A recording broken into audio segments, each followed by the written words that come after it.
నమస్తే, welcome to our channel. నేను మీ ప్రభాకర్.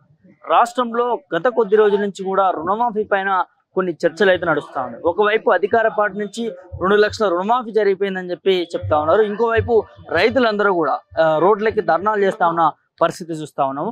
అదేవిధంగా ఒకవైపు ముఖ్యమంత్రి రేవంత్ రెడ్డి గారు సంబరాలు చేసుకోవాలని చెప్తా ఉంటే మరి రైతన్నలు రుణమాఫీ కాలేదని చెప్పి కూడా ముఖ్యమంత్రి దిష్టి బొమ్మ చేసి శివయాత్ర చేస్తున్నటువంటి సందర్భాన్ని చూస్తా ఉన్నాం. ప్రస్తుతం మనం చేవెళ్లలో ఉన్నాము. ఇక్కడ ఏదైతే బీఆర్ఎస్ వర్కింగ్ ప్రెసిడెంట్ కేటీఆర్ గారు ఏదైతే రైతులకు సంబంధించి రుణమాఫీ గురించి ఇక్కడ భారీ ఎత్తున ధర్నా చేపట్టడం జరిగింది. మరి కాంగ్రెస్ ప్రభుత్వం ఇవాళ తెలంగాణ రైతులందరికీ కూడా 2 లక్షల రుణమాఫీ చేయలేదంటూ కూడా ఇక్కడ రైతులు చెప్తున్న పరిస్థితి చూస్తా ఉన్నాం. అదేవిధంగా బీఆర్ఎస్ పార్టీ కూడా వారి కండువా కూడా ఇవాళ ఏదైతే చేవెళ్లలో భారీ ఎత్తున బహిరంగ ఏదైతే సమావేశం ఏర్పాటు చేయడం జరిగింది, ధర్నా చేస్తున్నటువంటి పరిస్థితి కూడా చూస్తా ఉన్నాం. మరి ఈ విధంగా ఇలా ఉంటే ముఖ్యమంత్రి గారు కొన్ని ఏదైతే వ్యాఖ్యలు చేస్తా ఉన్నారో రుణమాఫీ పైన, ఆల్రెడీ రుణమాఫీ అయిపోయింది, కావాల్సుకొనే బీఆర్ఎస్ పార్టీ కావచ్చు ప్రతిపక్షాలు కావాల్సుకొని మా పార్టీ మా ప్రభుత్వం పైన బురద జల్లాలని చూస్తా ఉన్నాయని చెప్పి కూడా ముఖ్యమంత్రి గారు మాట్లాడుతున్నారు. ఒక్కసారి ఇక్కడ చూడొచ్చు భారీ ఎత్తున అంటే ఇలా తెలంగాణ రాష్ట్రంలో కాంగ్రెస్ ప్రభుత్వం చేపట్టినట్టు రుణమాఫీ నిజంగానే సక్సెస్ అయ్యి ఉంటే మరి ఈ విధంగా భారీ ఎత్తున రోడ్డు ఎక్కాల్సినటువంటి పరిస్థితి ఏమొచ్చింది? ఇక్కడ రైతన్నలే అడుగుతా ఉన్నారు, నికాసైన రైతులే అడుగుతా ఉన్నారు. ఇలా 2 లక్షల రుణమాఫీ కాలేదని చెప్పి కూడా ఏ ఊరికి వెళ్ళినా, ఏ పల్లెకి వెళ్ళినా, ఏ మండలానికి వెళ్ళినా, ఏ డిస్టిక్ వెళ్ళినా కూడా ఇలా 2 లక్షల రుణమాఫీ కాలేదని చెప్పి కూడా ఆవేదన వ్యక్తం చేస్తా ఉన్నారు. అదేవిధంగా ముఖ్యమంత్రి రేవంత్ రెడ్డి పైన కూడా మండిపాటు చేస్తున్నటువంటి పరిస్థితి చూస్తా ఉన్నాం. మరి ఈ పరిస్థితి ఎందుకు తీసుకురావాలి ముఖ్యమంత్రి గారు? ఇదే ముఖ్యమంత్రి మాట్లాడుతూ ఉంటాడు 31,000 రుణ మాఫీకి సంబంధించిన నిధులు కేటాయిస్తామని బడ్జెట్ సమావేశంలో చెప్పిండు.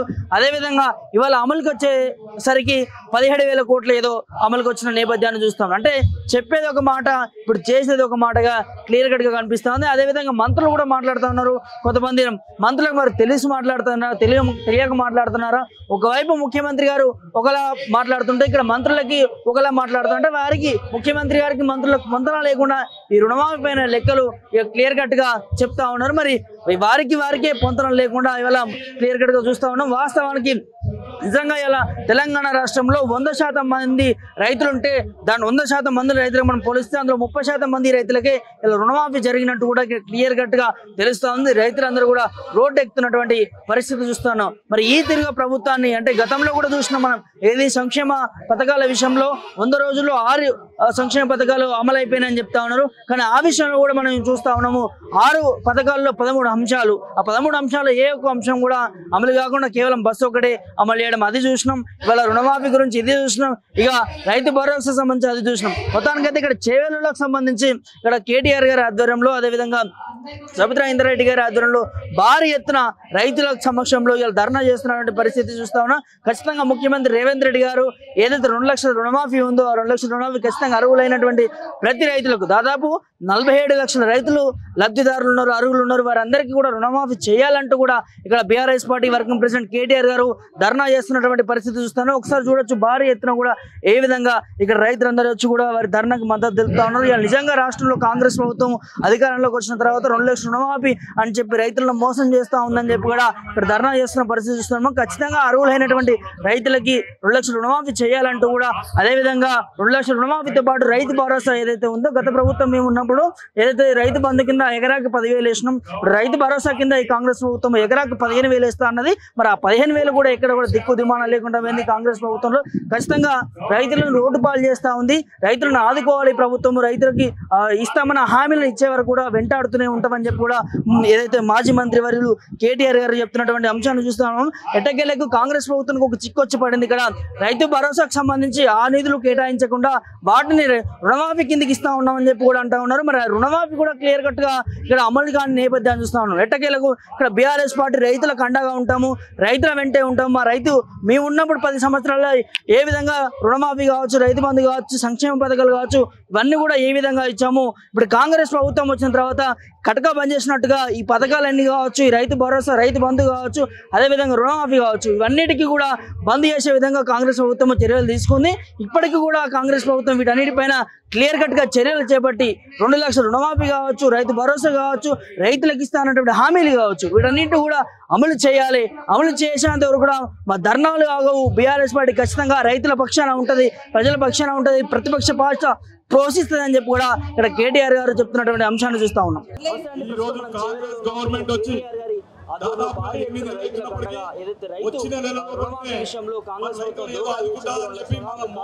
ఇక్కడ ధర్నా చేస్తున్నటువంటి పరిస్థితి చూస్తున్నాం. కొంతమంది నేతలు ఉన్నారు, కారణం ఏంటంటే ఎట్లా చూస్తారు అంటే ఇలా ధర్నా నేపథ్యం ఏంటి, అసలు ఏంటి 2 లక్షల రుణమాఫీ చర్చ రాష్ట్రంలో కాంగ్రెస్ ప్రభుత్వం చేయలేదు సార్. ఈరోజు రేవంత్ రెడ్డి గారు 9 పథకాలు హామీలు ఇచ్చిండు, ఒక్క పథకం కూడా హామీ కాలే, ఒక ఓన్లీ బస్సు తప్ప మిగతా ఏమి కాలే. ఇప్పుడు పింఛన్లు చేస్తున్నాడు, పింఛన్ రాలేదు, రైతు రుణమాఫీ లేదు, రైతు బంధు లేదు, 2 లక్షలు అన్నాడు, అది 1,50,000 లక్ష లోపల ఉన్న వాళ్ళకి చేసిండు, మిగతా 2 లక్షల వరకు రాలేదు సార్, రాలేదు. లేదు సార్, ఏం చేయలేదు నాకైతే లేదు. నేను పెద్ద రైతును, నాకు కూడా రాలేదు. నాకు 7 ఎకరాల పొలం ఉన్నది, ఇంతవరకు నాకు అసలు రుణమాఫీ రాలేదు, 2 లక్షలు కూడా రాలేదు, 1 లక్ష కూడా రాలేదు. సంబరాలు ఎవరికి చేస్తుండ్రు సార్? సంబరాలు వాళ్ళ పార్టీ కార్యకర్తలు తప్ప వేరే వాళ్ళకి ఎవరికి లేదు. విలేజ్లలో మోరీలు కానీ కంపు కానీ ఏ డెవలప్మెంట్ కూడా కుంటుపడ్డది, ఏ పని కూడా చేస్తలేదు సార్ ఇంతవరకు కూడా. ఇప్పుడు 5 లక్షలు అన్నారు, స్థలం ఉంటే ఇంటికి 5 లక్షలు అన్నారు, అది కూడా లేదు సార్. ఈరోజు రైతులు చాలా ఇబ్బంది పడుతున్నారు, ప్రతి ఊర్లో రైతులు ఆత్మహత్యలు కూడా చేసుకుంటున్నారు. ఇప్పుడు సబ్సిడీ అన్నారు రైతులకు, అది డిఏపి యూరియా అది కూడా కరెక్ట్ అందుబాటులో కూడా లేదు, దొరుకుతలేదు యూరియా, రైతులకు ఏది దొరుకుతలేదు సార్.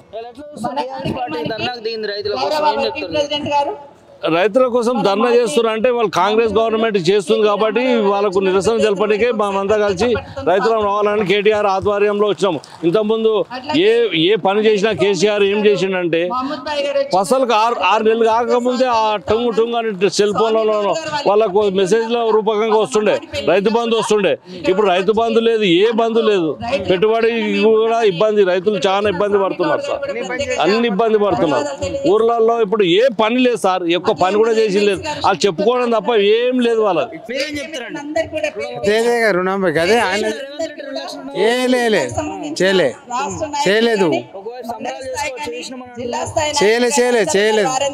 చేస్తామంటారు కానీ ఎప్పుడు చేస్తారో చేయలేదు, ఇంకా ఏం తెచ్చుకోలేదు. వాళ్ళు ఏం తేడా తెచ్చుకుంటాం సార్ మేము?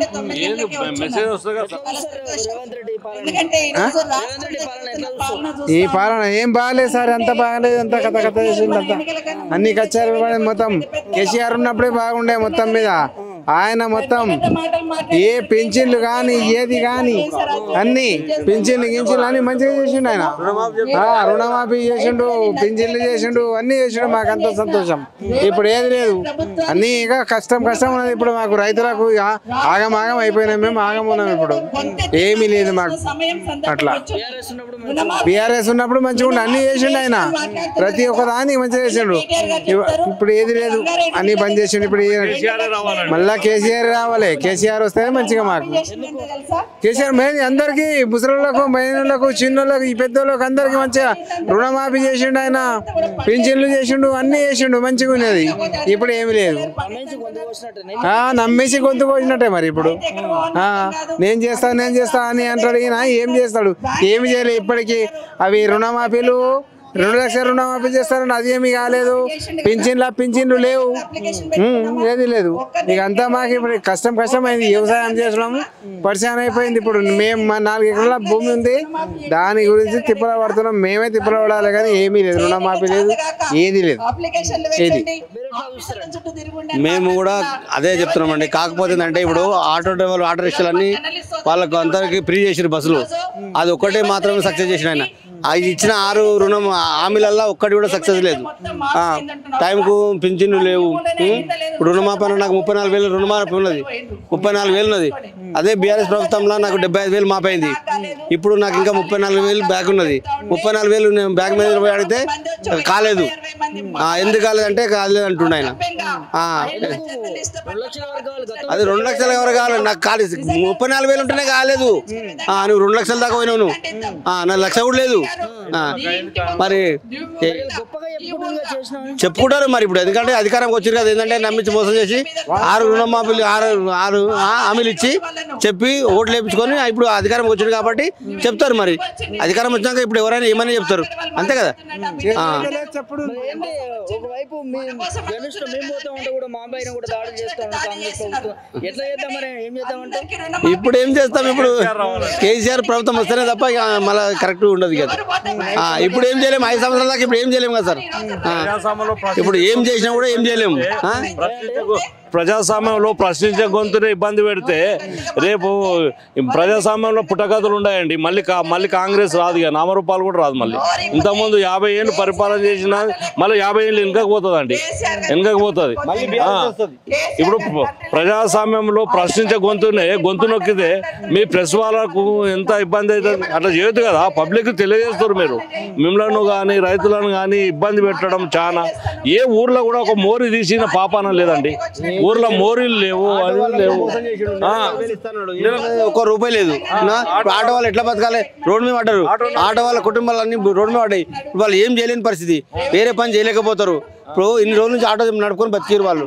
ఇప్పుడు పోయి ఏడో పని చేస్తారు, వాళ్ళు చేయలేరు. వాళ్ళ పరిస్థితి ఏంది ఇప్పుడు.